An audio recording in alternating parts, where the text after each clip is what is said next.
Assalamualaikum warahmatullahi wabarakatuh. Alhamdulillah. Alhamdulillahi rabbil alamin. Wabihi nasta'inu ala umuri dunya waddin. Asyhadu an la ilaha illallah wahdahu la syarika lah al-malikul haqqul mubin. Wa asyhadu anna sayyidana wa nabiyyana Muhammadan abduhu wa rasuluh. Wa nabiyyuhu wa safiyuhu wa khaliluh. Sadiqul wa'dil amin. Allahumma salli wa sallim wa barik ala sayyidina wa maulana Muhammad al-fatih lima ughliq wal khatim lima sabaq nasiril haqqi bil haqq wal hadi ila siratikal mustaqim wa ala alihi wa sahbihi haqqa qadrihi wa miqdarihi al-azim. Amma ba'du, usikum wa iyaya bitaqwallah faqad fazal muttaqun. Ma'asyiral hadirin wal hadirat, ikhwanana, saudara-saudara semua pecinta ilmu dan ahlul ilm, mudah-mudahan kita semuanya selalu dipersatukan oleh Allah Subhanahu wa taala di dalam ridhonya, di dalam area rahmatnya di dunia sampai nanti kelak di akhirat. Mudah-mudahan kita selalu dalam keberkahan dari Allah Subhanahu wa taala dalam umur kita, keluarga kita, rezeki kita, dan semua anugerah yang telah diberikan oleh Allah Subhanahu wa taala. Amin ya rabbal alamin. Alhamdulillah atas semua anugerah dan nikmat yang telah diberikan oleh Allah. Salawat dan salam yang mulia, yang agung, mudah-mudahan selalu dihaturkan kepada baginda Nabi Muhammad sallallahu alaihi wa alihi wa sahbihi wasallam, keluarga, sahabat, dan semua pengikutnya ila yaumil qiyamah. Hadirin hadirat, sahabat-sahabat fillah, pecinta-pecinta ilmu dan ahlul ilm dimanapun berada, yang hadir, yang menyaksikan tayangan ini, mudah-mudahan kita selalu ditambah oleh Allah Subhanahu wa taala ilmu yang manfaat, keberkahan yang sempurna dalam semua anugerahnya insyaallah. Amin ya rabbal alamin. Berjumpa kembali kita di dalam halaqah min ajli Rasulillah sallallahu alaihi wa alihi wa sahbihi wasallam. Yang beberapa pertemuan kemarin kita membahas tentang Isra Mi'raj baginda Nabi Muhammad sallallahu alaihi wa alihi wa sahbihi wasallam, yang mungkin 7 kali atau 8 kali pertemuan kita tetap di dalam pembahasan tentang Isra Mi'raj baginda Nabi Muhammad sallallahu alaihi wasallam, yang perjalanan penuh dengan hikmah, perjalanan penuh dengan pelajaran, pelajaran penuh dengan nilai-nilai dasar utama ta'zim kepada hamba-hamba Allah yang saleh, terkhusus kepada para anbiya wal mursalin, teristimewa kepada baginda Nabi Muhammad sallallahu alaihi wa alihi wa sahbihi wasallam. Setelah kita sampaikan di akhir, setelah Rasulullah sallallahu alaihi wasallam sampai di kota Mekah, dan Rasulullah sallallahu alaihi wasallam menyampaikan kepada orang-orang Quraisy yang sebetulnya sebelum itu dilarang oleh Ummu Hani, sepupu beliau, yang beliau pada saat terjadinya Isra wal Mi'raj menginap di rumah Ummu Hani. Dan memang betul prediksi dan perkiraan Ummu Hani binti Abi Thalib bahwa informasi yang disampaikan oleh Rasulullah sallallahu alaihi wasallam dari cerita Isra wal Mi'raj menjadikan orang-orang kafir Quraisy malah mentertawakan Rasulullah, mencibir Rasulullah, mengolok-olok Rasulullah sallallahu alaihi wasallam, padahal mereka lupa bahwa tidak pernah mereka dapetin Rasulullah berbohong sejak kecil. Sejak kecil tidak pernah dikenal, tidak pernah mereka mengetahui Rasulullah sallallahu alaihi wasallam berbohong. Bahkan penduduk Mekah semuanya sepakat, dan bahkan nama Al-Amin lebih kuat di kalangan orang-orang Mekah daripada nama Nabi Muhammad sendiri. Semisal yang sudah kita jelaskan pada majelis-majelis dan halaqah-halaqah yang sebelumnya. Dan demikianlah, ketika seseorang sudah memandang dengan kebencian, maka kebaikan-kebaikannya akan hilang dan sirna. Maka penting kita memandang seseorang. Kalau kita tidak bisa memandang seseorang dengan rasa cinta, minimal kita sportif di dalam memandang seseorang, sehingga kita terjauh hati kita dari kebencian, yang kebencian tersebut akan menutupi berbagai macam kebaikan-kebaikan seseorang. Al-Imam Al-Ghazali menyebut di dalam Ihya Ulumuddin, wa ainur ridha an kulli aibin kalilatun walakinna ainas sukhti tubdil masawiya. Pandangan ridho itu menyebabkan kita semuanya akan tertutup dari keburukan-keburukan yang ada pada dirinya. Sedangkan pandangan kebencian akan menampakkan semua keburukan-keburukannya, dan bahkan sesuatu yang baik pun bisa menjadi buruk karena faktor kebencian yang ada di dalam hati seseorang. Naudzubillah min dzalik, dari sifat kebencian, dari sifat dendam, dari sifat buruk-buruk yang tidak diridhoi oleh Allah Subhanahu wa taala. Dan telah kita jelaskan bahwa sosok sahabat yang sangat beruntung dalam cerita Isra wal Mi'raj dan dijadikan sebagai bentuk simbolisasi akan kekuatan iman kepada baginda Nabi Muhammad sallallahu alaihi wasallam adalah Sayyidina Abu Bakar, sampai beliau digelari oleh Rasulullah As-Siddiq setelah kejadian Isra wal Mi'raj dan pembenaran tersebut. Namun dengan berbagai macam kemungkinan-kemungkinan pembenaran dari cerita Isra wal Mi'raj dan juga bukti-bukti nyata yang ditampakkan oleh baginda Nabi Muhammad sallallahu alaihi wasallam dari berbagai macam bukti. Semisal tentang Rasulullah ditanya akan berapa pintu Masjidil Aqsa, berapa jendela Masjidil Aqsa, yang Rasulullah sempat bingung pada saat itu. Namun ditampakkan oleh malaikat Jibril tidak jauh dari rumah Agil atau Ukhal. Sehingga Rasulullah SAW melihat setiap pertanyaan berapa pintu, malaikat Jibril merubah arah Masjidil Aqsa. Berapa jendela sebelah kanan, malaikat Jibril merubah lagi ke sebelah kanan. Demikian seterusnya. Dan pembenaran tersebut menunjukkan kebenaran baginda Nabi Muhammad SAW. Dan demikian juga Rasulullah SAW ditanya tentang kafilah perdagangan dari orang-orang Quraisy yang mereka berdagang ke Syam. Kemudian Rasul mengatakan, iya, aku mendapati mereka dalam perjalanan pulang dan ada air di luar kemah mereka. Kemudian aku minum air tersebut. Karena bukan berarti kok ini Rasulullah mengambil air orang lain, tidak. Tapi sudah menjadi kebiasaan pada saat itu bahwa seorang musafir biasa mengambil air dari manapun yang dia menurut kadar kebutuhannya. Karena kebiasaan air adalah sesuatu yang biasa untuk diminum dan juga diambil oleh siapapun, khususnya di Jazirah Arab. Maka bukan kemudian menjadi sesuatu yang kemudian pelik kali permasalahan. Jadikan Rasulullah mengambil air orang, Rasulullah mengambil haknya orang dan lain sebagainya. Naudzubillah min dzalik, dari pemahaman-pemahaman tersebut. Dan kemudian mereka tanya lagi, kapan itu mereka akan balik ke kota Mekah? Rasulullah mengatakan hari Rabu. Subhanallah. Maka mereka menjadikan alasan bahwa ini kita ambil satu kesempatan. Kalaulah hari Rabu tidak kembali itu kafilah, maka kami akan sampaikan Muhammad adalah orang pembohong yang paling handal di Jazirah Arab. Pembohong besar. Maka mereka semuanya kumpul hari Rabu untuk menunggu kafilah yang akan datang. Sampai hampir dekat dengan tenggelam matahari, mereka sudah teriak-teriak Muhammad pembohong, Muhammad pembohong. Namun fi ba'dir riwayat, dalam sebagian riwayat Allah memohon kepada Allah Subhanahu wa taala untuk mengembalikan matahari tersebut supaya kafilah tersebut datang tepat waktu. Wa illa sebetulnya tentang kafilah pastinya akan terjadi mungkin keterlambatan, mungkin apalagi zaman dulu yang pakai onta, pakai kuda, jalan kaki, rombongan banyak, pastinya kemungkinan akan terjadi keterlambatan.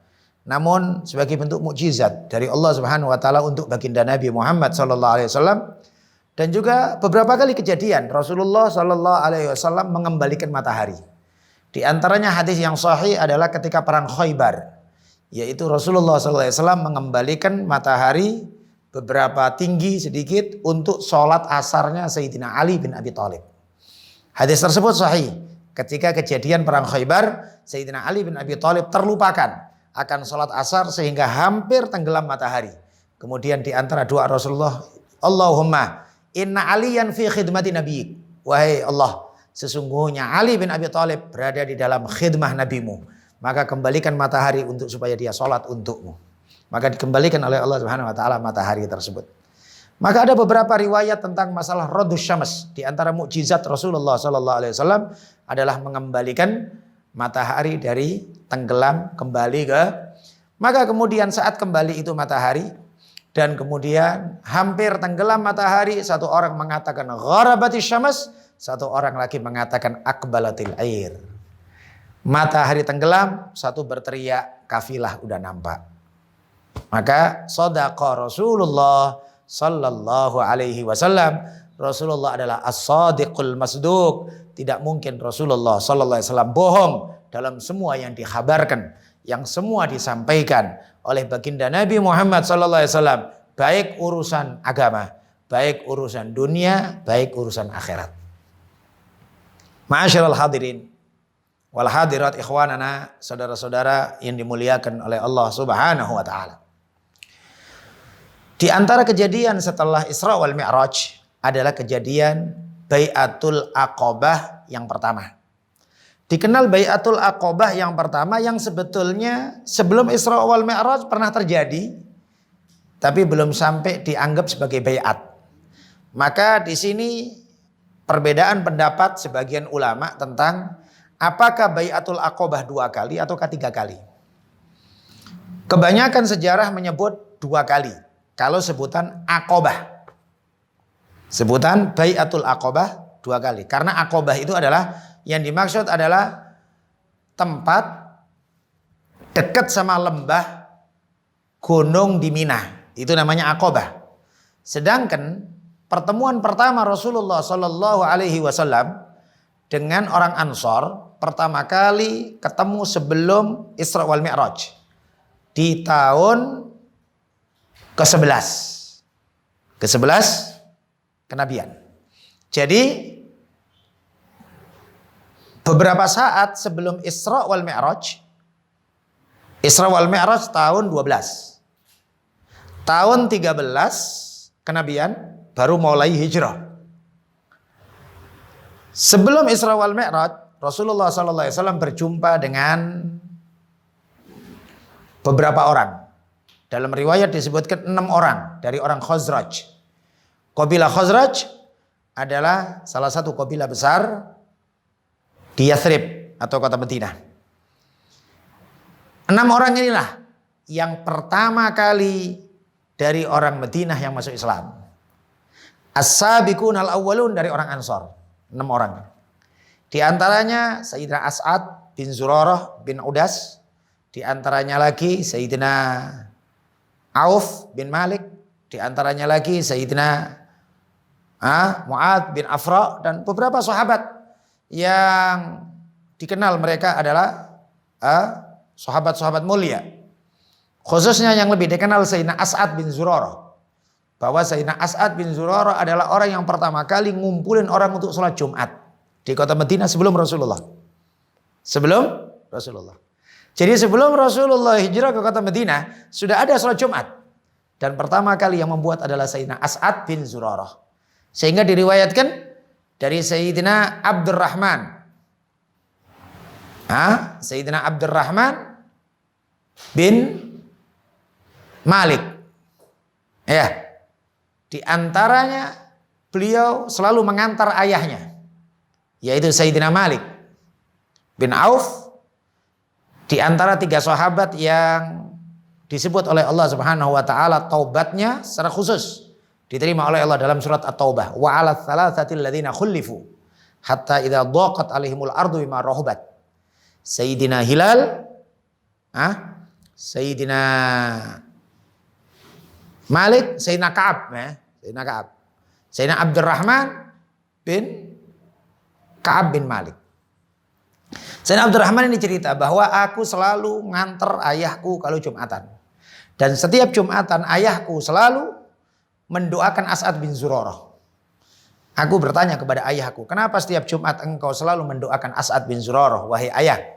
Ayahnya beliau mengatakan, dulu kami masih beberapa orang sebelum Rasulullah hijrah, As'ad bin Zurarah yang pertama kali membuat Jumatan di kota Yathrib di Madinah ini. Maka demikianlah para sahabat pun juga menghormati jasa dari sahabat-sahabat yang lain. Saling menghormati jasa dari orang yang berbuat dalam kebaikan, orang yang mempelopori kebaikan. Maka demikianlah dulu ada ungkapan al-fadlu lil mubtadi wa in ahsanal muqtadi. Kemuliaan tetap dimiliki oleh orang yang pertama kali memulai.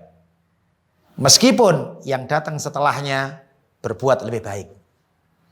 Artinya kita harus memiliki akhlak, sifat menghormati jasa orang yang sebelum kita. Dan demikian juga baginda Nabi Muhammad sallallahu alaihi wasallam.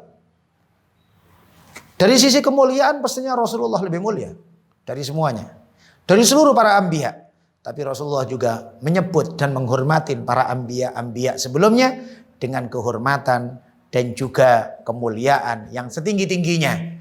Bahkan ada beberapa sahabat yang menyebut nabi-nabi terdahulu dengan sebutan yang ada nilai intiqas, ada nilai merendahkan. Rasulullah SAW menegur.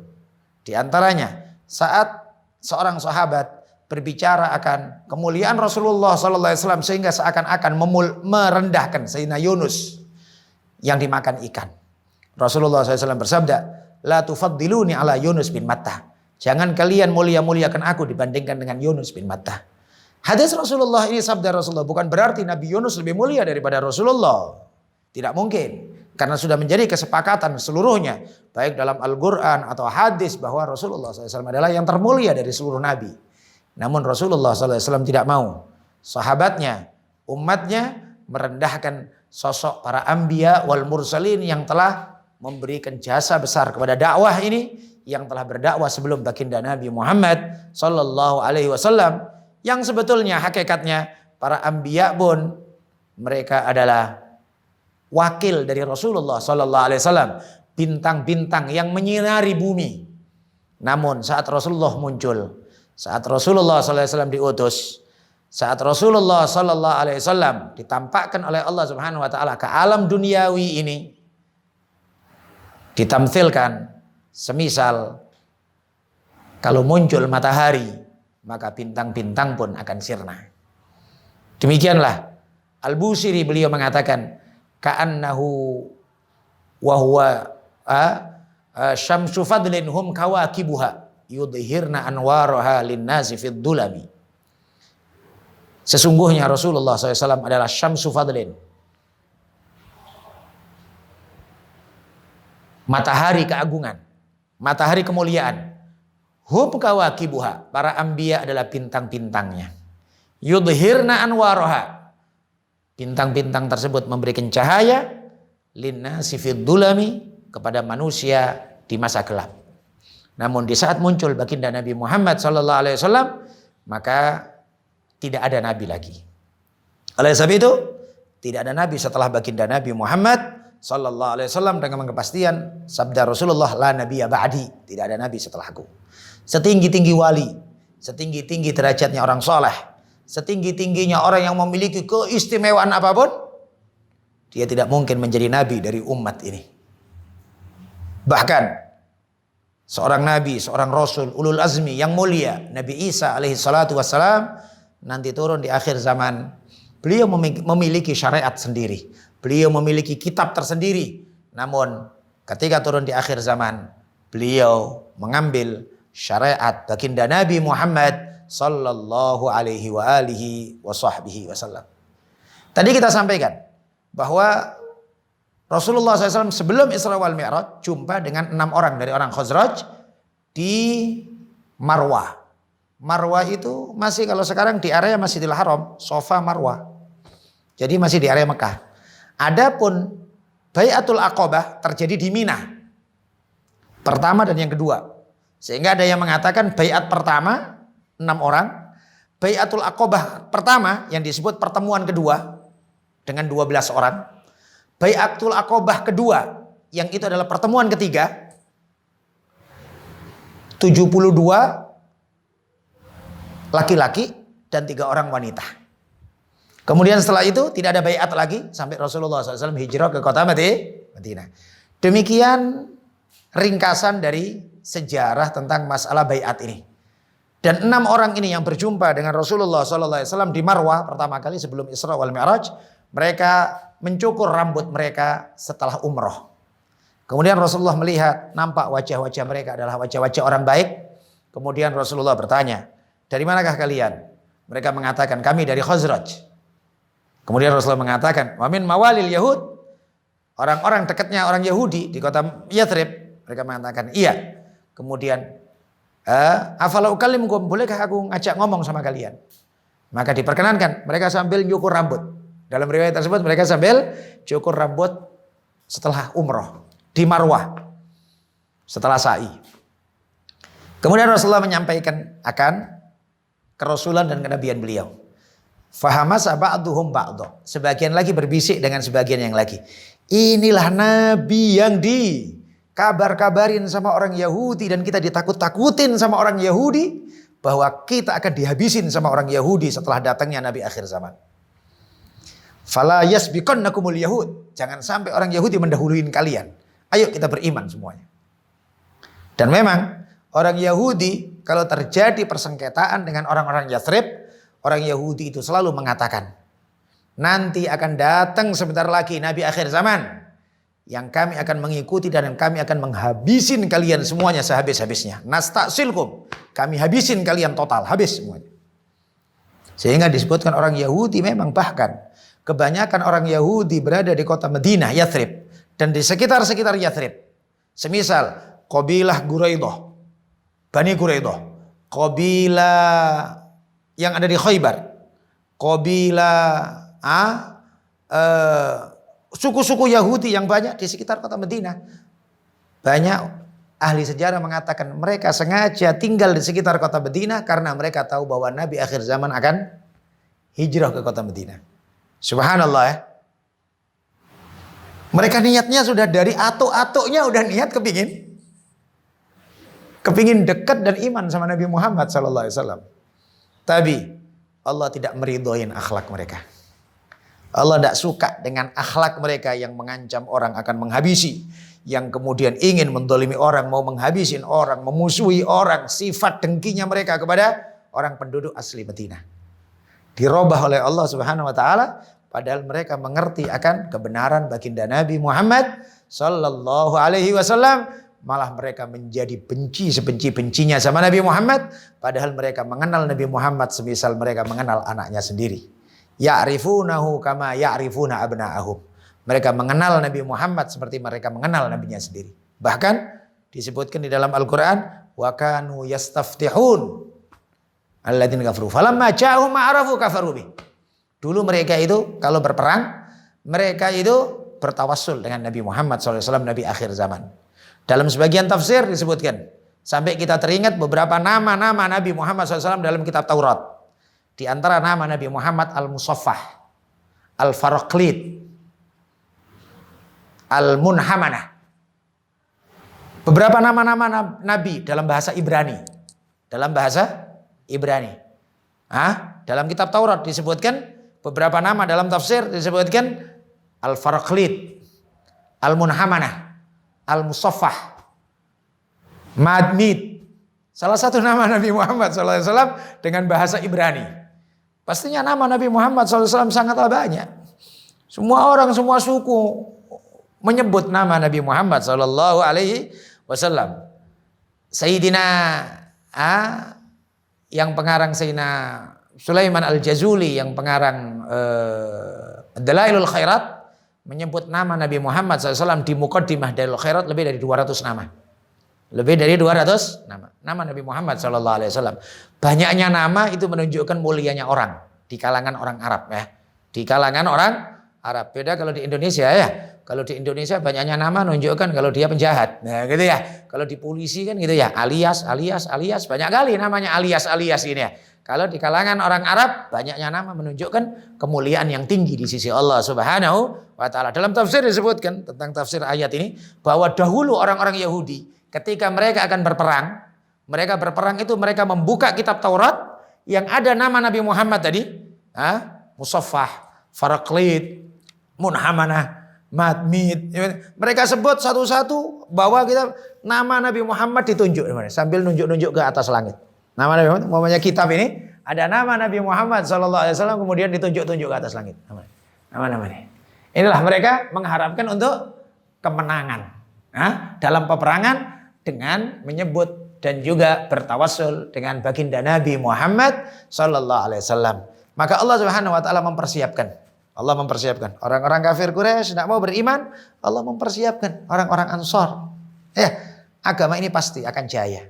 Maka ketika telah datang sampai kepada kita hembusan-hembusan hidayah, jangan ditolak Tuhan, jangan ditolak. Berapa kali kita orang kasihan sama orang, mereka kenal ulama, mereka kenal solihin, mereka kenal majelis taklim, namun hatinya sombong, hatinya angkuh.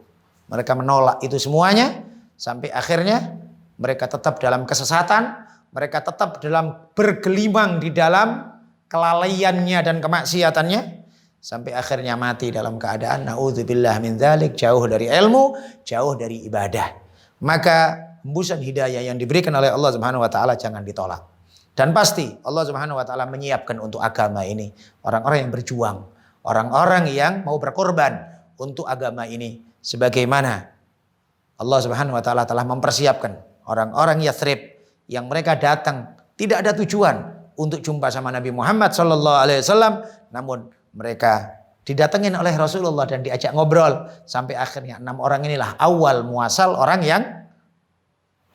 yang beriman kepada Nabi Muhammad sallallahu alaihi wasallam dari orang-orang Madinah. Kemudian pulanglah 6 orang ini dan Rasulullah sallallahu alaihi wasallam mengirim satu orang sahabat namanya Mus'ab bin Umair. Sahabat ini masih muda, insya Allah nanti kita jelaskan pada pertemuan dan majelis-majelis yang akan datang. Nah, setelah Sayyidina Mus'ab bin Umair berangkat inilah, baru setelah itu di tahun